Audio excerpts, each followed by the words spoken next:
Mereka sebenarnya beriman kepada Allah wal yaumil akhir dan hari akhir, wa amila solihan, dan mereka melakukan hal-hal yang baik.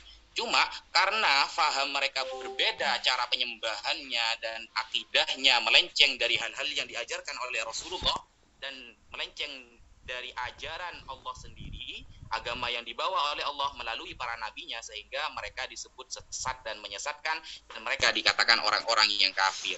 Seperti itu. Dan juga ada ayat di dalam surah Ali Imran ayat 113 bahwa Allah Ta'ala berfirman, min ahlil kitab ummatun qa'imah. Ada dari kalangan ahlul kitab, yaitu umat yang istiqomah, umat yang benar. Yatsluna kitab Allah ana al-laili wahum yasjudun. Mereka membaca kitab-kitab Allah. Berarti mereka itu sebenarnya beriman kepada Allah Subhanahu wa ta'ala. Jadi kalau ditanyakan Tuhannya siapa, sejak Nabi Adam hingga Nabi Muhammad sallallahu alaihi wasallam semuanya menyembah Allah. Bahkan Rasulullah mengatakan, laukana Musa hayyan ba'di ma wasi'ahu illa tibai. Andaikan Musa hidup setelah aku, maka tak ada keleluasaan baginya kecuali harus ikut agamaku, yaitu menyembah siapa? Menyembah Allah Subhanahu wa taala. Sekian dulu. Monggo Mas Goldian dilanjut. Oke, jazakumullah khairan katsiran Ustadz Wafi yang sudah memaparkan dalam perspektif Islam. Ini sebenarnya temanya menarik ya, siapa yang nyembah Tuhan Israel.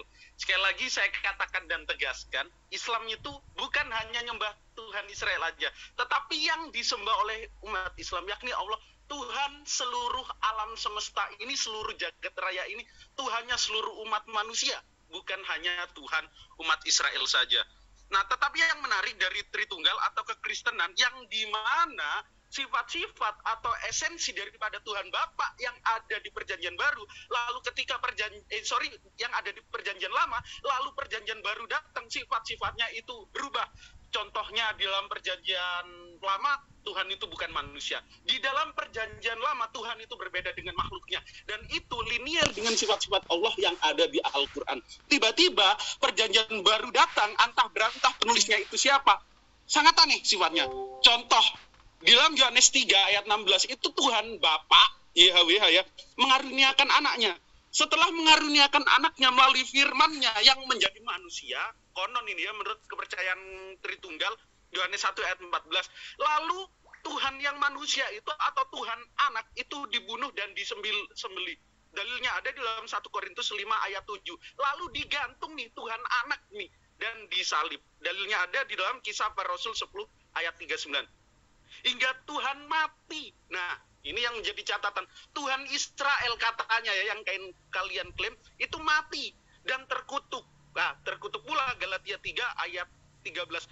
Lalu Tuhan kalian itu dalam metode penyaliban itu ditipu oleh orang-orang jahat.